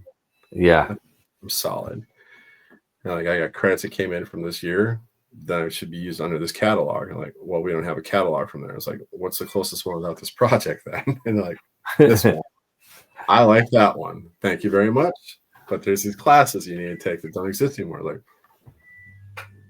personal health. I'm like, I think I'm good. I think it's cool. Been started long enough. I know how this works. So you go get a signature, like pay for the credits, done. Nice. Use their own administrative bullshit against them. Yeah, time to start that family, right? In college. You got to do all the things. But I remember taking college. I had a semester I took 27 credits because I was like, Oh my God, dude. that semester how I wanted. Take a bunch of classes that are just silly. I can get done in a 3-hour block. Get done for the week, on to the next, and just it was Yeah. all schedule manipulation. So God, 2 years that's worth. amazing that you could do 27. That's crazy. But if you say that I have a plan for this, your advisor will sign off on it every time. I had great advisors. But that was like the only thing I was doing that semester. It was like I was knocking out a whole year of school in Yeah. one semester. Wow. I was working with Army ROTC, but that transition, I did a year of reserves in the Army Reserve back in Sioux Falls. Mm-hmm. Coming out of active duty MEU into a reserve unit that gets activated and sent to Port Carson to train up other units getting ready to deploy. I was no place, and then we lost our son. I mean, mentally, I was a wreck. Mm-hmm. I was like missing my unit, my family, all these things I built up in my brain. Is like my transition is going to go perfect, right? Yeah. They just started falling down like dominoes. Mm. In Carson, and they're talking about things, and I'm like, none of this makes sense. And the culture shift between the Marines and the Army was insane. We're wearing berets. I'm like, I don't know anything about this. Yeah. It was. I did a try one. I tried it. I did not like. It was just the people were amazing. I still talk to them in town. They're still great folks. Mm-hmm. It's not where I needed to be. I was of no Right. value to the unit. I had no idea what I was doing. I mean, I'm on a saw range and some kid picks it up by the trigger and it stitches right across my feet. I'm like, set that weapon down right now. And Wow. I had no tabs. I mean, I didn't have airborne or air assault, and that's like, Yeah, they look at you differently if you don't have all that. I'm slicked out. I just got a club patch on the side. And I'm like, but the 82nd guy I was working with, and he had all the tabs. He's like, what do you say? He was a Marine. He knows what he's talking about. He was a saw gunner for a long time. I mean, then it was like, okay. But I mean, it just wasn't a fit. Yeah. Yeah. Was in ROTC in college because we have no reserves in the state of South Dakota, Marine Reserve. There was no continue on. Yeah. The only thing there is the Army or Air Force, right? Yep. And Navy, believe it or not. Oh, really? Oh. CB. I mean, okay. I didn't want to drive 5 hours to Minneapolis to do like the wing stuff because we could, but it's like a 5-hour drive. And we're going down to Omaha, another 4.5 hours in the winter, or up to Wahpeton for North Dakota for military police. I mean, like it's just Iowa. I mean, it's just it wasn't a fit. I would rather drive across town. Yeah, they're amazing people. They are. It's just culturally, it just wasn't for me. But I mean, Army ROTC in 2003, 4, 5, 6 was they took a corporate manual and put military instead. It was just like, what are these kids doing? And then the whole band camp story from American Pie is like, one time at summer camp. I'm like, shit. Yeah. But I mean, class are worried about themselves and commissioning. The third class is the juniors are getting ready to go to summer camp and learn how to be an officer. First and second years are kind of left on their own. Leadership was hurting back then. So, I mean, I was a Marine Staff NCO coming into an Army ROTC unit, and I got a bunch of kids in my class that are like, they're trying to figure life out. Upperclassmen, juniors are like, their first time being in charge. So, but I mean, they get to like this 782 gear, the old harnesses and belts and canteens and stuff like that. Yeah. We go across the state on this giant bus ride once a year and in Camp Rapid. And you do like patrolling and assaulting and land nap. And it's just, so I had like 5 hours with these kids. Like, all right, I bring my electrical tape out and get them like, all right, let's fit them up in the back of the bus. So I'm like, I was doing what I do. It's just like, all right, jump up and down. Is it loose? Okay, let's tighten it up a little bit. And the electrical tape. You look like a bag of assholes when you're off the bus. Yeah. That's wild. Hit my little zone. It was a happy thing. But yeah, I went to college, and college for me was a full-time job. So I did as much as I should. I had a shitty attitude to my time as a third year. We lost our son, and my wife got pregnant my junior year, and I was like, I am not going to be gone in case something goes wrong. And I, professor, military science professor, I'm like, I'm going to pass on summer camp this year. It's like, you can't. I'm like, I don't think you realize this is going to happen, buddy. I'm not going to be gone this summer while my wife's pregnant. They're like, yeah, you're in violation of your contract. I'm like, I don't have a contract. That's how it works. Like, you have time left over from your involuntary IRR time. Like, I do not. I have 0 IRR time. That's not how any of this works. Roll me till next year. We'll re-engage. I'm not going to be gone over the summer when my wife's pregnant. What's wrong? Like, you are going. And I'm like, I am in fact not going. Up. And he was not the best leader. I will not say his, but a lot of people down here, I was like, I'm not going. Talking to him this way. And I'm like, I'm not your typical cadet. I'm 30 years old. This is not my first round, not my first trip, man. Not your ROTC. I'm not, you forced me into a contract, you think, but it's not going to happen. I'm not leaving. Your mission is blown this year anyway. Roll me till next year. They're like, no. Like, all right, I'm out. I'm done. Pulling the pin. I'm done with you. I'm disenrolling from your program. It's like, you can't do that. Like, I just did. Mike, start the paperwork. Mike's listening. And I'm like, are we going to fight? Is this what you want? Are you trying to intimidate me? I'm not a little guy. But yeah, folks kind of backed him down. I'm like, smell you later. I'm out. Wow. But yeah, my daughter was born in that October. And I was there for it. That's awesome. But yeah, now I don't have a career because I was supposed to commission in the Army, right? Whoops. Yeah. But 2003 was the land of, or 2005 was the land of contracts. So. Oh yeah, that's true. I was born and I was a senior, and I'm like, I'd burn myself out because I don't have a way of doing things half-assed, and I was burned out. So I'm like, I'm going to get money and finish as a contractor. And I dropped out my senior year and went to Oman and worked at Air Force War Reserve Material Site. And about 20 of us who took over for Air Force Comm Squadron. Okay. Started up in Muscat, and it was my first time overseas as a contractor. And you learn about contracts, how they work, and it's a very different thing because there's no more first sergeants. Your own support network. You work for a company, you're responsible for things, and there's no safety net. So that reputation you build starts day one. So you start building on it.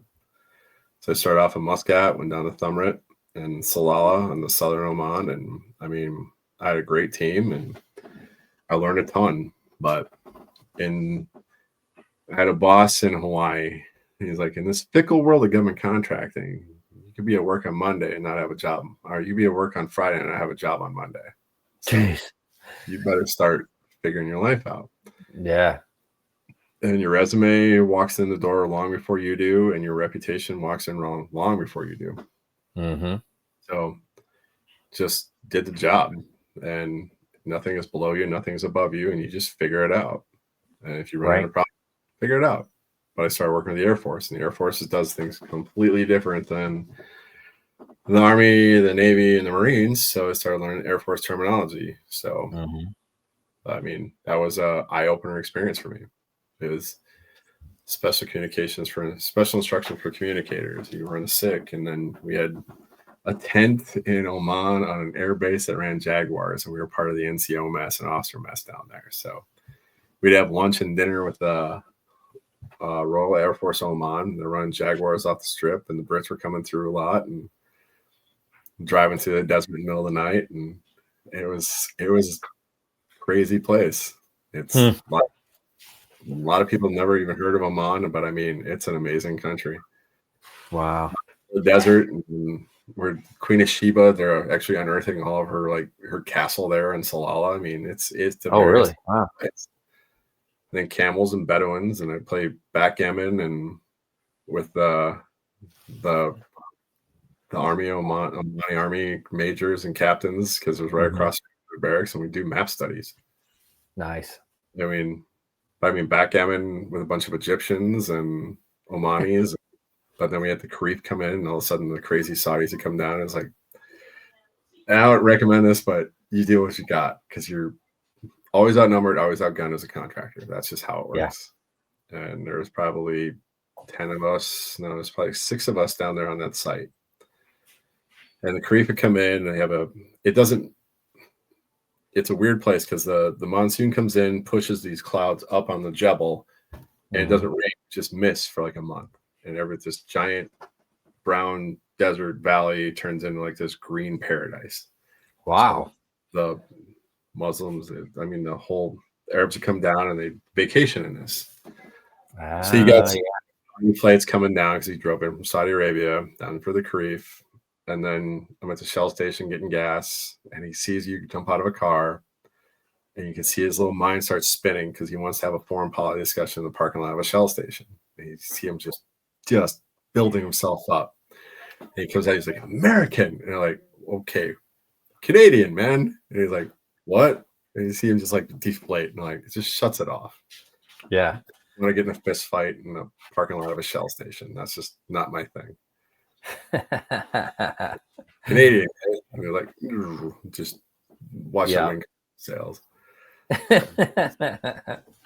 That's a good thing, man. Good way to kind of shut people down. That's good. You want to be a proud America, but while I was there, it was also when the Danes, that cartoonist, had drew Allah, the prophet. So Muhammad.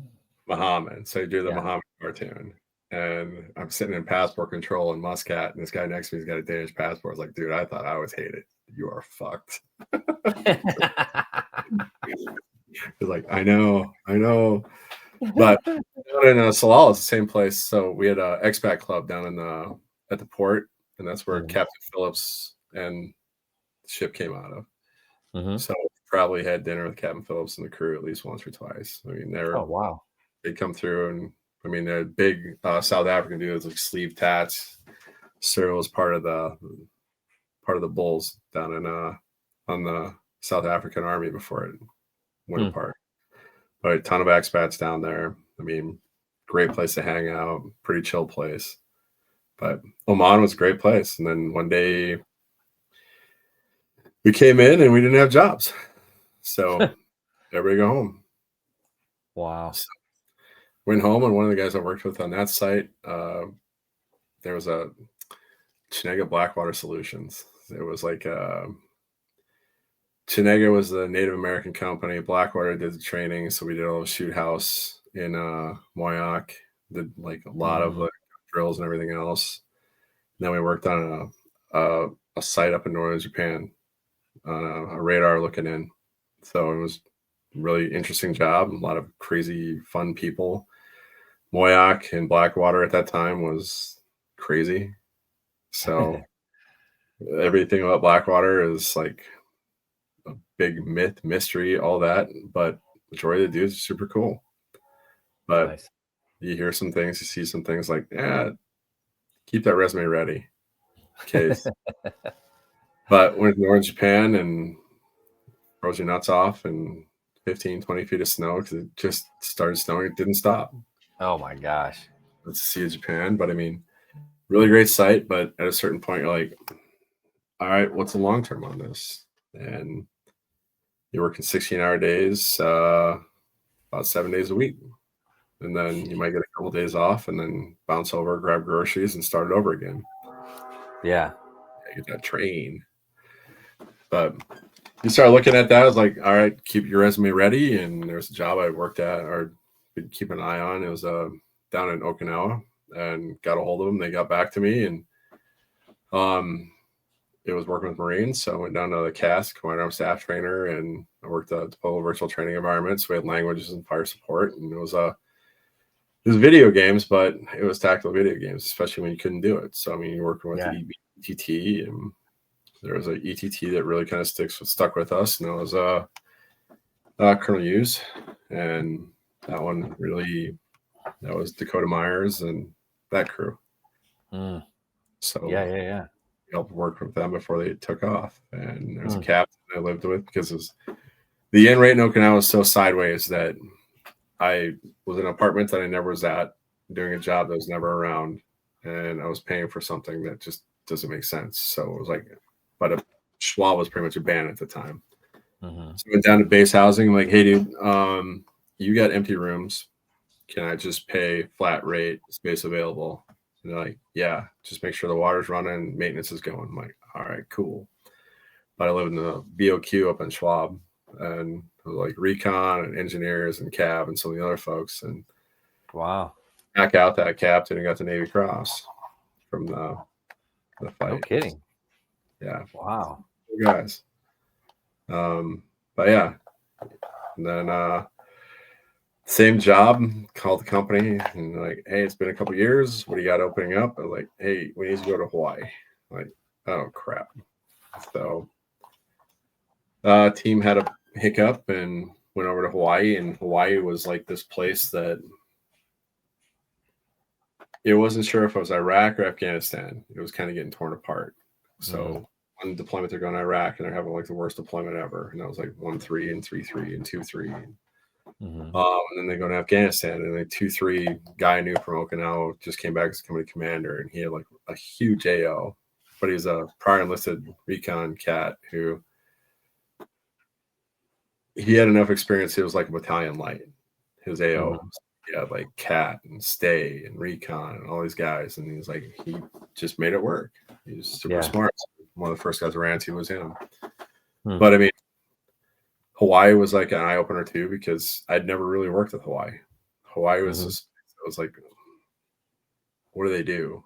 But I had a really crazy government guy and another contractor who just thought he could haze us. And I'm like, shut up, go away. I mean, like, what are you doing, dude? But a really great gunner, Chris Harris. He's Gunner Harris for the 3rd Marines, was amazing. I mean, he's like, I need you guys to basically get reps in. So by the time we can actually do live fire, these guys, this is not the first time they've done it. And we get in kids from like the regiment, like Alpha 1-3, when you just like, they come in, and we had a whole like fire support thing, like how to do mortars, like call in mortars and call in artillery. So the first time they were running it wasn't on the hill. Yeah. So we had it was almost like a stand-up routine. So the first question was, how many degrees are in a circle? And the classroom was like, start asking questions, you know. And there's always a kid that's like 365. And I'm like, I need to go sit in that corner over there. So we're going to they're like, 64,000. Like, I need to go sit in that corner over there. And then there's like 3 we just run them through the sim repeatedly, and by the end of the day, they were proficient. Yeah. All these O3s have said they're never going to do math again, and I'm asking them how many degrees in a circle and how many do an offset, and they're like, oh god, it was just repetitions. So it's a good job. We had like 4 languages, and Dari, Pashto, French, and Arabic, and just hook them up on the lab, and it was a bunch of like, just worked. Yeah. But couple years doing that in Hawaii, a couple years in Okinawa. I mean, Okinawa is its own special beast, especially if nobody's there. And then a buddy of mine called me from Blackwater, Chenango, Blackwater. He's like, hey, we need a bunch of guys really quick for Afghanistan. I'm like, all right, what are you doing? It's like, this program. I'm like, I have no idea what this program is. It's like, well, it's becoming a thing here because we're using it for the database of record. I'm like, all right, cool. So Hawaii is super expensive, and there's an old story that 2 best days on a contract are the recompete is You win the recompete, you actually lost it, especially after how many times down the line it is. Yeah.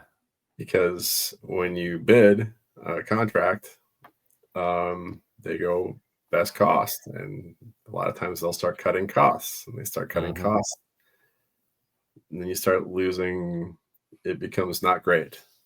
Yeah. So, yeah, that's true. we won the contract, but we lost the contract because we started breaking apart and all those great things that we had, like benefits and paychecks. And this is like, everybody thinks the contractors are making a ton of money. Stateside contractors don't usually. You're breaking even sometimes. And we were actually going underwater in Hawaii. Oh, wow. But I had a really great site lead, and he found out that I was just short of graduating in South Dakota. And I was like, "You got your degree done yet?" I was like, "No." I was like, "Why?" Like, family, man. That's how shit works. I need a job, need work, need benefits. Kids got to eat. He's like, well, you're going to go back to school. I'm like, wait, what? It's like, wait, what? You tell me what to do, old man. He's like, yeah, if you don't have your degree, I'm going to fire you. And I'm like, okay. I guess I'm ready. But what Jim didn't tell me was the post 9/11 GI Bill. And he knew that I was just suffering after we're having a hard time making ends meet. Yeah. I mean, we're paying $2,600 a month on rent. I mean, gas is like $5-6. Milk's like $5-6. But that GI Bill pushed me over the top in Hawaii Pacific. So I ended up finishing my degree in Hawaii Pacific in diplomacy and military studies. And the classrooms are amazing, and it's a military campus program, and I highly recommend anybody going through it. Hawaii Pacific is amazing. Very nice. So, but yeah, it's basically how it kept us going. Yeah. Like you said, buddy of mine called me. He's like, "Hey, are you coming up 2 years in Afghanistan, 2 years in Hawaii?" Like, Hawaii is not, it's a great place to visit, not a great place to live. So, I mean, schools aren't great unless you're in a private school. So, yeah. We also figured out my oldest is on the autism spectrum, so schools weren't equipped for it. So, but Adrian got a hold of me. He's like, "Hey, job offers open, and here's where starting, and we do well, and benefits are paid for." I'm like, "All right." So convinced my wife. It's like, "You go back to South Dakota for a year. I'll go to Afghanistan, and we'll cover the cost of the move." And yeah, it was a pretty great time. It wasn't. It was a beating. Yeah. Well, a year away from family is not ever a good time, in my opinion. But yeah. So, and it's also, Afghanistan wasn't supposed to be that long, and it was still going on in 2011.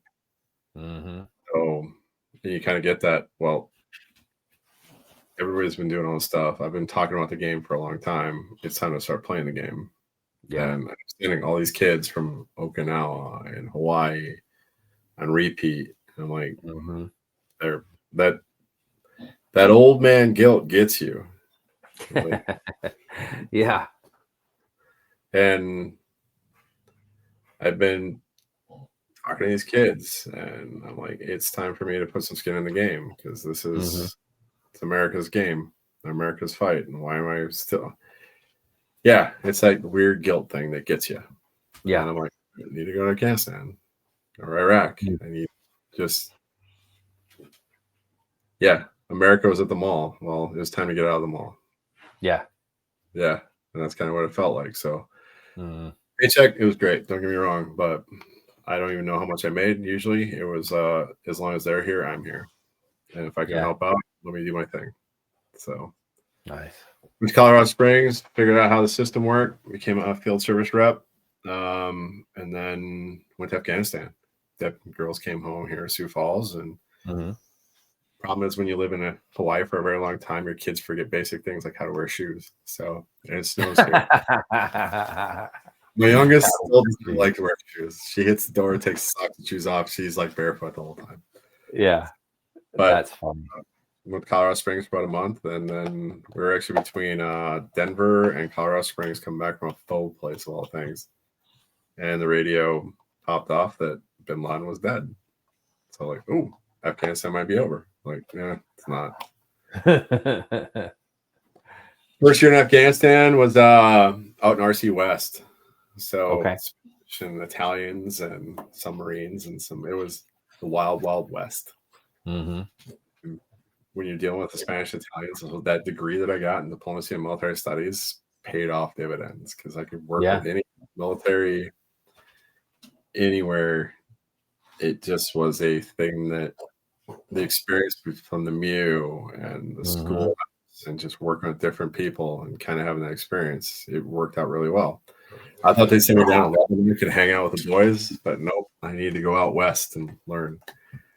And my roommate in the cans was Deb's recruiter of all places. So he was super cool dude. He passed on a couple years ago, but Dennis was amazing. My site lead and I didn't get along because he was all about him. We didn't. The second or third time I explained that the Danes and the Dutch aren't the same people, pissed him off because he didn't like to be corrected. I was like, well, the Danes, like, they're actually Dutch. He's like, they're from Denmark. It's like they're from Holland. And that pisses him off. Please don't do that. You're not helping me help you. But yeah. He was a very eccentric. And he was kind of had his little fiefdom. So first chance he got, he offloaded me down to south. And I went down to Kandahar and site lead down there. He wanted to take a break from flying because every time he flew, he got shot at. I just need to stay on the ground for a minute. But we're down to south. South was active and we were busy. It was really, that month flew by. Yeah. Worked Australians. I met the guys with the worst job in Afghanistan, which is the anti-armor team. They took every MRAP that had lost and had to figure out how it failed. So they were crawling through. Yes. And a lot of times there were still that. Yeah. I would say that's the worst one. Yeah. Yeah. There were still pieces of people in them. Yeah. And so they're going through and figured out where it penetrated, how it penetrated. Yeah. But them, like, yeah. I also worked at the FETs, and the FETs were amazing. And you talk about the bravest people in Afghanistan, the female engagement team. I'm going to take my hat off every day of the week for those guys. Sheena, she was a coordinator. She was a reservist or civil affairs. I think I still hang out. We still hang out on Facebook, but we'd have to go in and talk to program about what we do. And she's like, you got a couple days, and the female engagement teams didn't come from all of RC South, and they get them in a classroom, and they are some of the most. They weren't infantry, they weren't artillery, they were like a lot of them were combat service support, but they were volunteering to go out and do the job. And the schedule that day was so weird because she was like, "Hey, do you mind coming in after this guy?" I'm like, "What are you doing?" They're like, I knew I was about to get hooked up. It's like, "You're a big boy, you can take it." I'm like, "Okay." I know something's about to happen because she knew the guy ahead of me was just an asshole. And it was like this mullah or one of the preachers, and he basically started off as like, each one of you is an abomination to Allah. You should be at home, pregnant in the kitchen. And I was just I look at their faces, just like, they're going to kick the shit out of this guy. They're going to shoot him. He won't shut up. He just gets in like this whole just spiel. And I'm like, look at this Sheena, like, you are so mean, dude. You can take it. You're a big boy. Oh, man. Her daughters, married to a Marine. I'm just like, he offended everything about me, everything sensible. Yeah.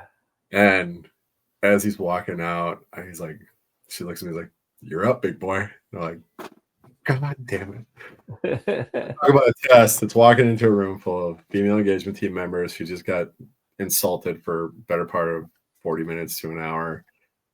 And oh my God. they're going to hear all this stuff as soon as they go out. They're Yeah. going to catch the ball. And she wanted them to be familiarized with what the things that are going to be said. As he's walking out, like, well, he sure is an asshole. Let's get back to the real business at hand. And looks back, like, what? I'm not in uniform. Oh, You smack somebody just to realign them. jeez. I mean, I have ultimate respect for them. They're amazing, Yeah. amazing people. I don't think the Fed will ever get the credit they deserve in the long run because they are just integral in a lot of things they did. Oh, yeah. There's Absolutely. a kinetic aspect, but there's a non-kinetic aspect. And I think the Linus and the FET programs will never get the real history they deserve. Mm-hmm.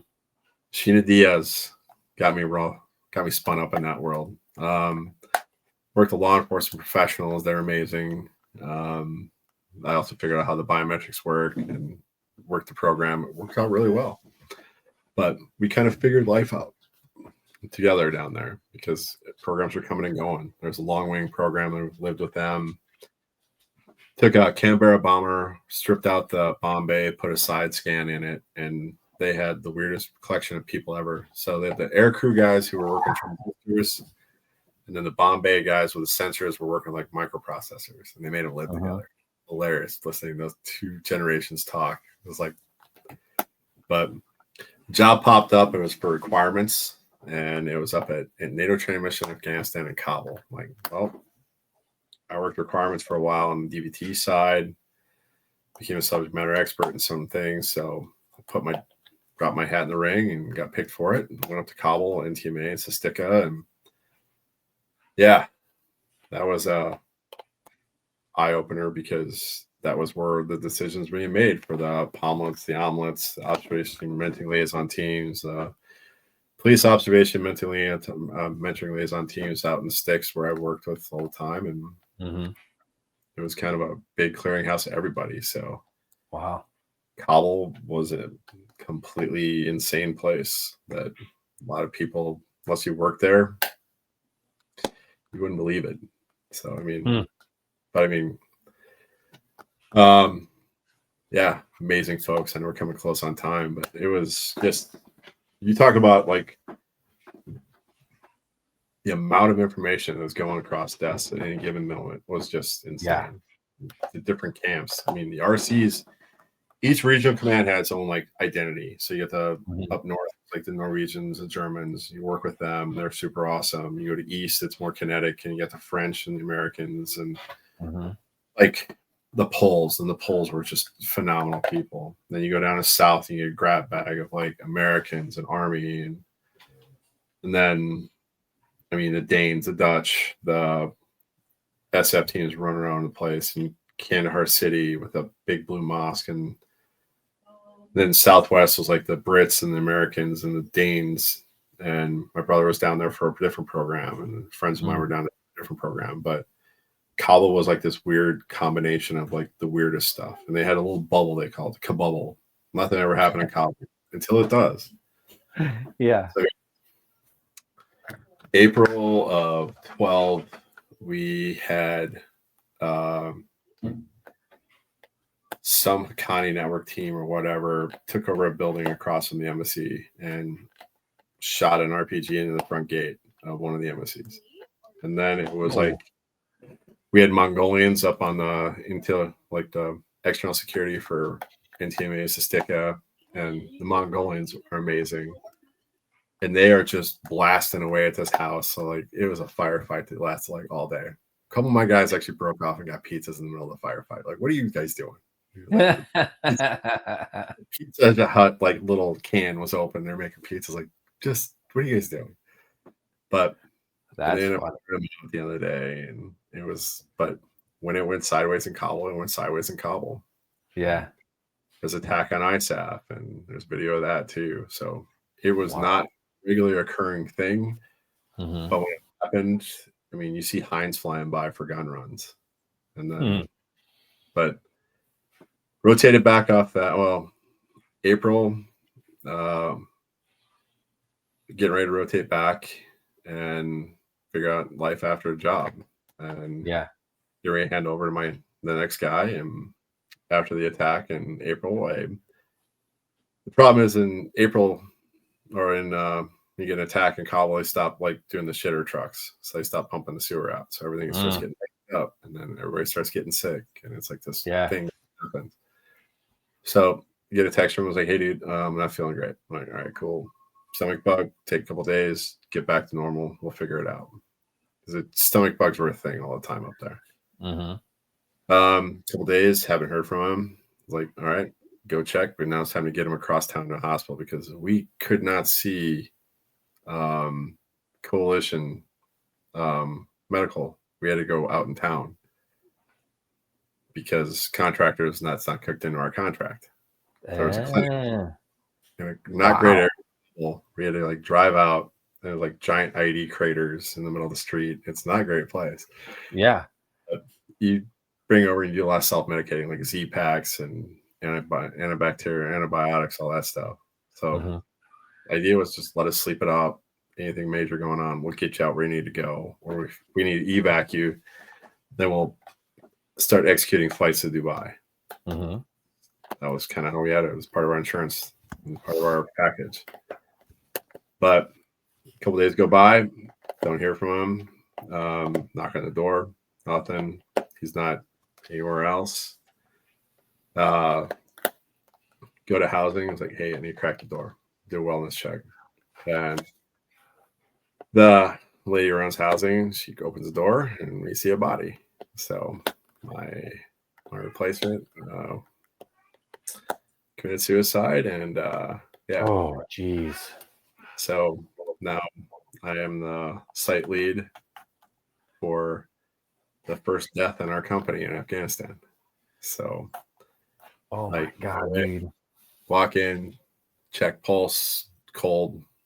Nope. Don't touch anything in case there's foul play.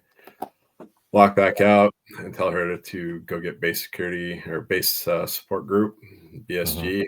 BSG comes in. I call my country lead, like, hey, we got an issue. I need you over here right now. And they're in ISAF, and I'm just down the way. I'm like, and Kevin Blandingham and Jack Palisota were an amazing combo for our country lead and our deputy theater lead.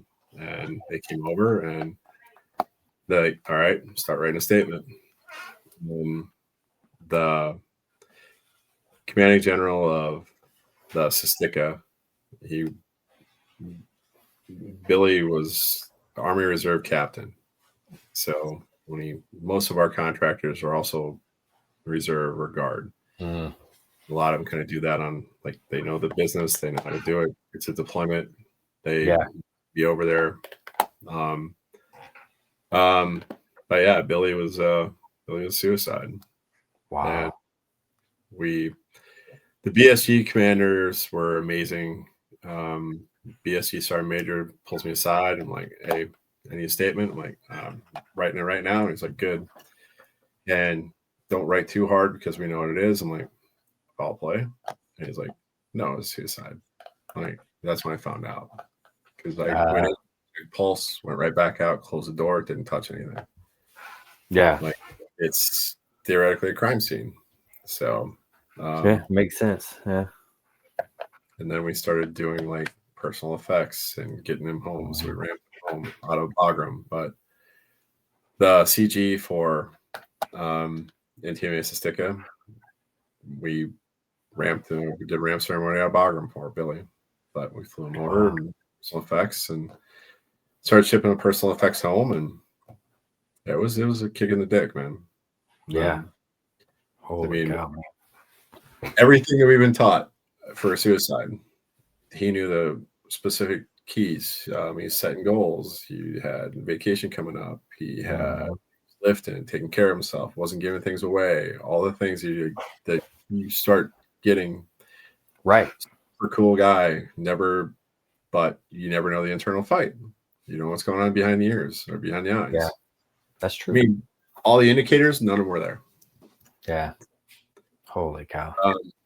Yeah. So I spent extended for a month until they could figure out who to do a replacement with, and took care of personal effects with Larnell Thompson, who's a major in the Air Force. I would love to get a hold of him and thank him because he was just an amazing guy. We went through all the personal effects together. Logged everything and went home, but he was like just a rock because I had a mission in front of me, but what happens when the mission's over? Then you get to start thinking about it. Mm-hmm. It's kind of the hard part, Yeah. But I mean, yeah, stay for another month. The company asked me to stick around after that.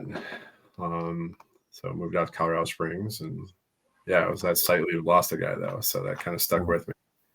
Yeah. Wow. But, yeah. Well, shoot. We're at that 2-hour mark, so we can schedule another one to finish up, man. Be good. Huh? Be good. Yeah. Okay. Yeah, let's do that. And speaking of suicide, you brought it up with the gentleman that you worked with, but I always want to remind everyone that there's ways to get help. You can always dial 988, press option 1. You can always text 838-255, or you can go to veteranscrisisline.net, click on that chat icon. Any of those options will put you in contact with somebody that can help you out. But remember, one veteran life loss is one too many. I care about you. Jess cares about you. The whole veteran community cares about you. So please reach out for help. And if you're out there, you're not struggling, reach out to the buddies you served with. Ask them how they're doing. If they need that helping hand, please give it to them. All right, man. Thanks. Much appreciated. To all the listeners out there, stay motivated. Change your socks.